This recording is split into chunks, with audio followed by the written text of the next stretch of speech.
Mesdames, Messieurs, bonjour, bienvenue au journal. Certainement le dernier combat de Simon Compaoré avant de quitter l'hôtel de ville, mettre hors circulation les tricycles en situation irrégulière, des engins qui viennent rendre plus difficile la circulation à Ouagadougou.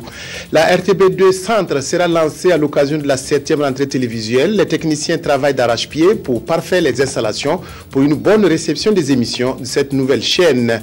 3 femmes kurdes retrouvées mortes à Paris ce matin, parmi elles une fondatrice du PKK, des assassinats condamnés par les autorités françaises et qui suscitent la colère des ressortissants kurdes.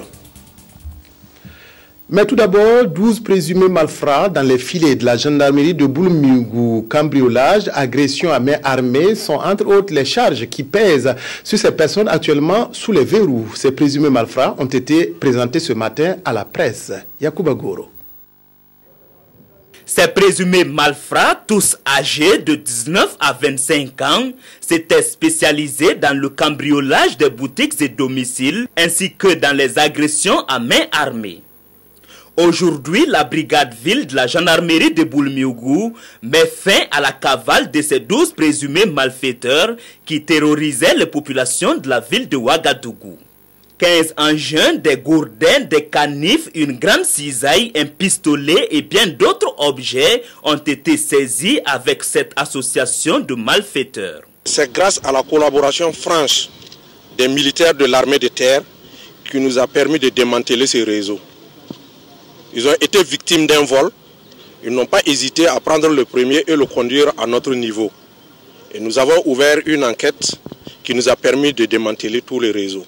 Comme mode opératoire, le chef de la bande, un récidiviste en la personne de Moumouni Cabré, après avoir organisé le groupe en fonction de l'opération à mener, tenait avec ses camarades en respect les veilleurs de nuit pour les cas de cambriolage avant de passer à leur forfaiture.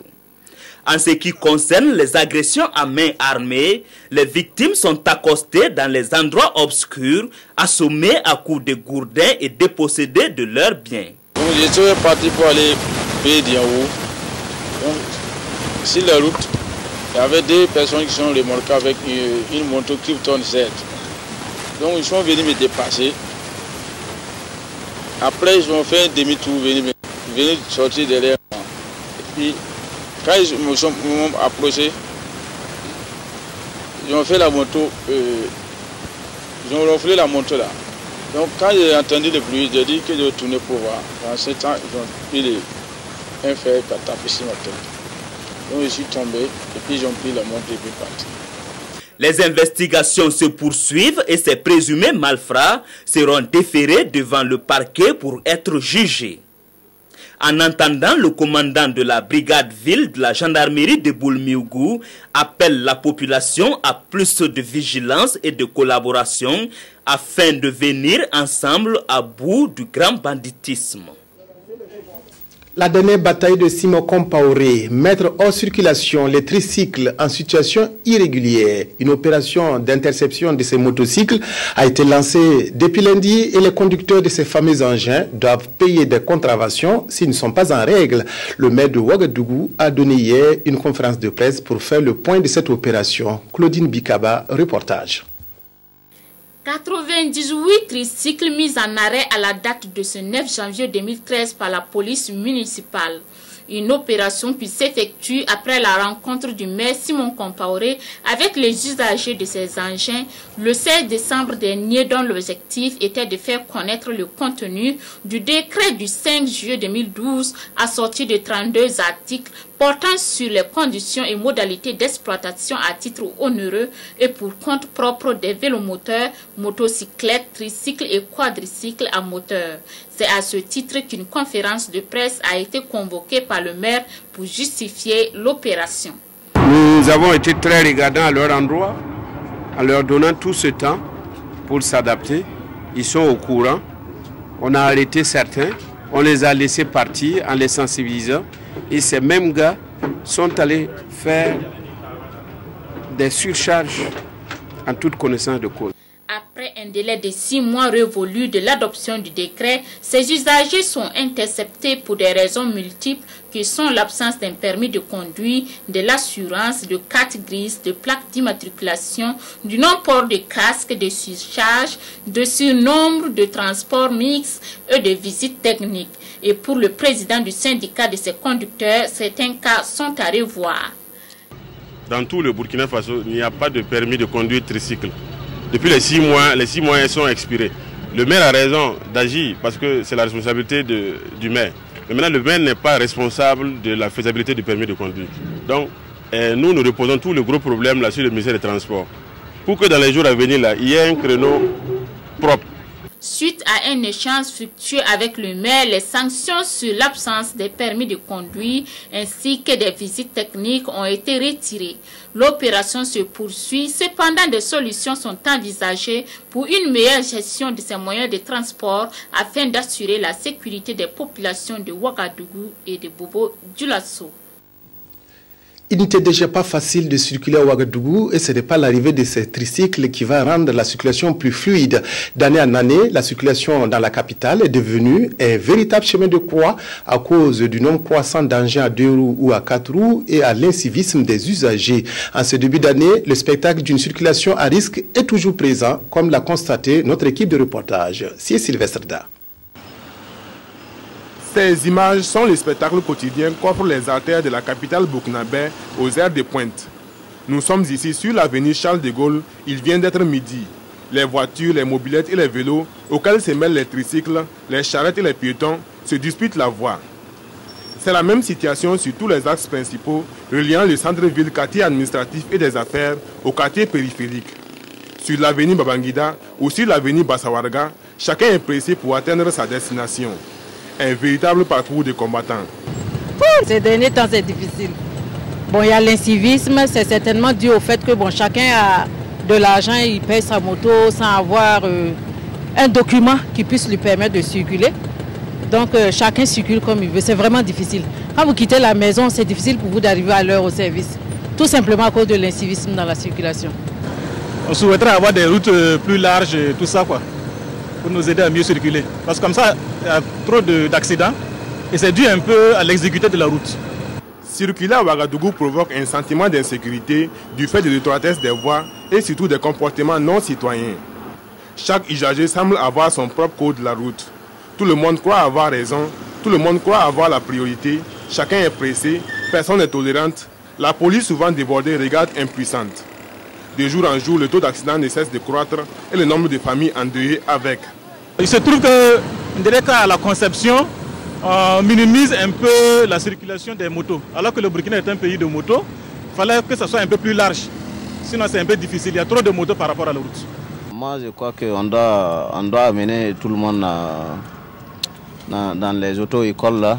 Ils vont essayer, même s'ils n'ont pas les permis, tout le monde va savoir comment circuler. Ils vont avoir la code là, quoi. Seulement, ça suffit pour pouvoir respecter tout ça là, c'est tout. Il n'y a pas la tolérance. Donc, même quand l'automobiliste s'arrête, celui qui suit ne cherche pas à savoir pourquoi il s'est arrêté, les motocyclistes passent. Donc, c'est un parcours d'enfer. On a sensibilisé, il faut répresser maintenant. Malgré les feux tricolores et les panneaux de signalisation, les forces de sécurité aidées des volontaires communaux guident les usagers, ce qui n'empêche pas certains de s'engager sur des sens interdits pour éviter le feu rouge ou ignorent tout simplement les feux tricolores. Ceux qui brûlent le feu, alors là c'est très dangereux. Hier par exemple, moi j'ai rencontré 3 accidents avant de rentrer chez moi à la maison. Donc c'est vraiment difficile.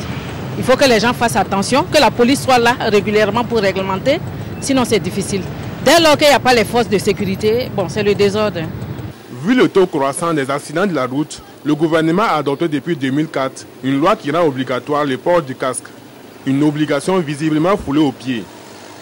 Parmi les mesures prises pour la sécurité routière, il y a également la mise en place des moyens de transport en commun, la traque des chauffards et des véhicules non conformes aux normes de la visite technique, le bitumage des voies.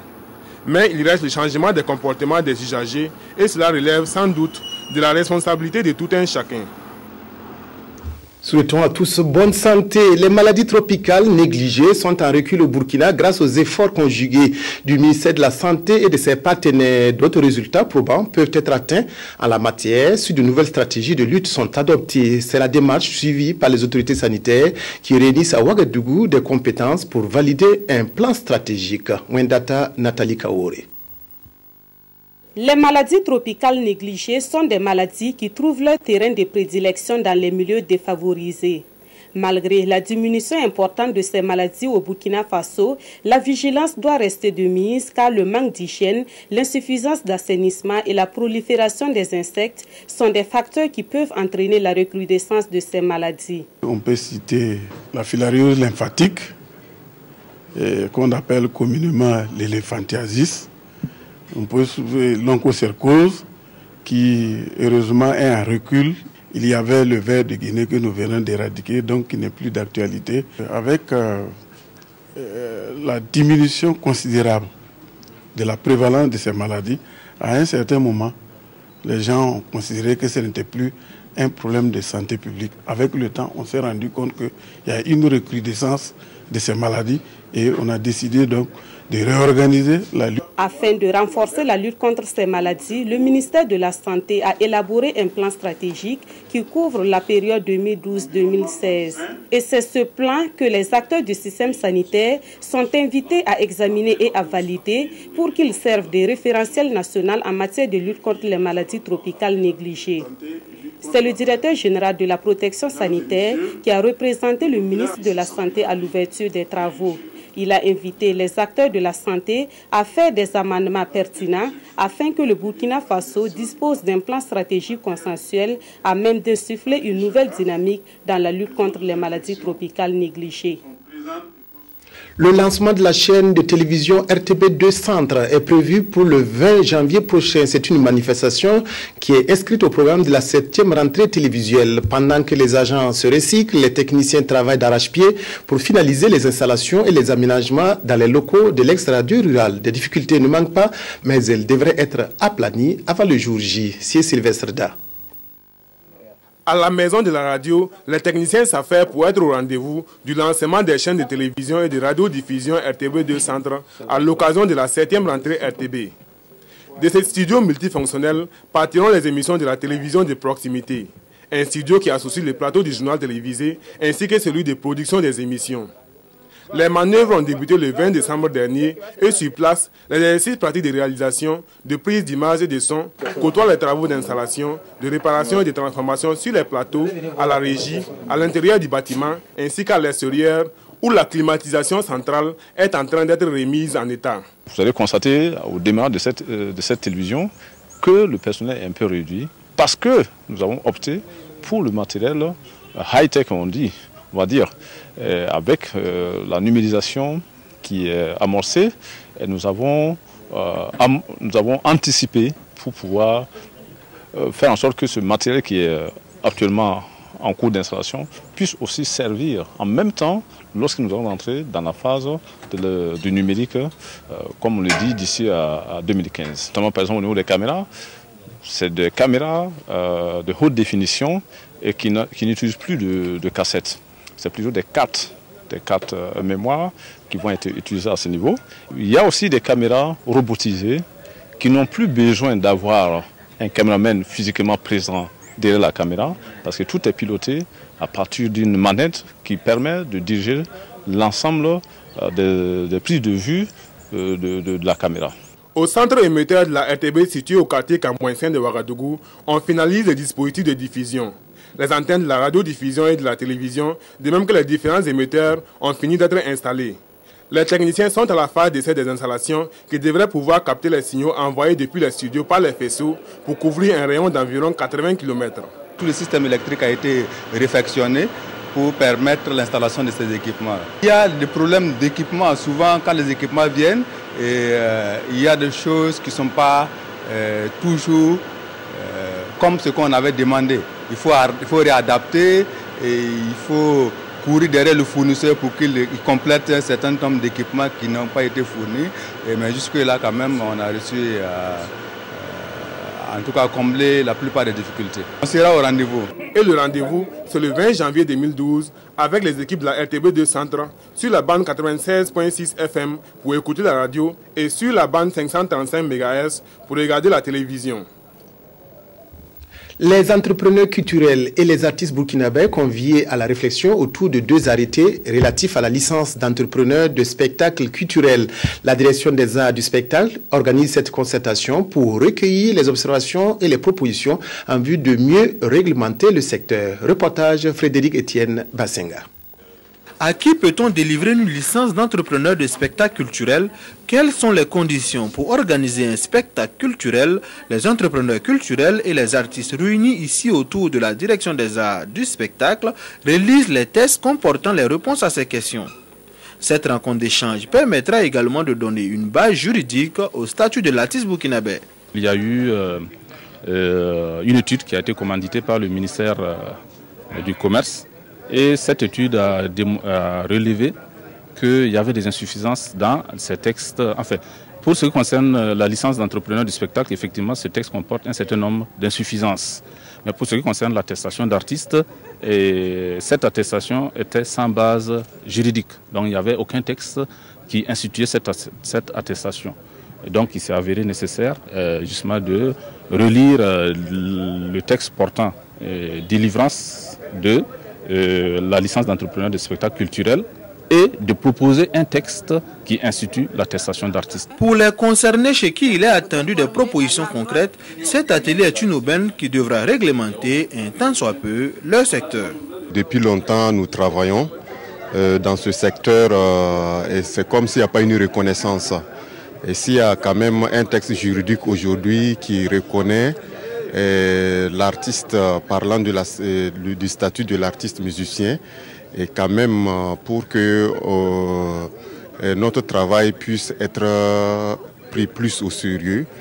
Et moi je trouve personnellement que c'est une très bonne chose, quoi. La licence d'entrepreneur de spectacle dans sa forme n'a jamais été mise en pratique. Vous savez qu'au Burkina, n'importe qui avec les moyens qu'il a pu aujourd'hui organiser un spectacle. Donc il est important qu'on passe à un toilettage des tests pour dire qui doit être titulaire d'une licence d'entrepreneur de spectacle pour pouvoir organiser des spectacles en bonne et due forme. Au terme de cette demi-journée d'échange entre artistes, entrepreneurs culturels et direction des arts du spectacle, les dispositions institutionnelles et juridiques relatives à la licence d'entrepreneur de spectacle et à l'attestation d'artistes devraient être améliorées en vue d'assurer une bonne régulation du secteur. Implantées au Burkina depuis 1921, les églises des Assemblées de Dieu tiennent pour la 44e fois leur conseil général à Ouagadougou. La rencontre rassemble jusqu'au 13 janvier prochain plus de 4000 pasteurs qui vont renforcer leur foi pour mieux vulgariser l'évangile. Tanga Kafando. Venus du Burkina et d'ailleurs, pasteurs, diacres, chantres, choristes, responsables d'écoles et d'autres structures bibliques ont une mission à ce 44e Conseil général des Assemblées de Dieu du Burkina Faso. Réfléchir sur les moyens de propagation de l'Évangile et la vie du chrétien. Nous voulons que les gens, alors spirituellement, croissent, non seulement numériquement, mais spirituellement, qu'à travers nos œuvres, nos actions, nos paroles, notre amour vis-à-vis du prochain et la manière dont nous reflétons notre intégrité. Du baptême du Saint-Esprit à la maturité, tel est le thème de cette rencontre et au programme des prières, des enseignements, des témoignages et des prédications, un programme qui connaîtra son épilogue avec l'élection du bureau exécutif national. So I am here to encourage them. Et donc je suis là pour les encourager. To compliment them and commend them for the call of God, the power of God and the presence of God on their lives. Pour les encourager à aller de l'avant dans l'œuvre de Dieu pour accomplir ce que Dieu veut dans leur vie. Nos attentes sont que Dieu puisse nous renouveler, nous fortifier et également nous donner de mieux le service que nous l'avons fait dans les années passées. Et le message de ce soir, allez, faites de toutes les nations des disciples, tiré de Matthieu 28, 19, plante le décor pour 4 jours de travaux et de méditation, à l'issue desquels les participants repartiront avec une mission. Faire resplendir la lumière de l'Évangile dans tous les 8000 villages du Burkina, voire au-delà. Actualité internationale, 3 femmes kurdes ont été retrouvées mortes à Paris ce matin, certainement victimes d'un assassinat. En effet, parmi les victimes figure une fondatrice du mouvement indépendantiste kurde, le PKK.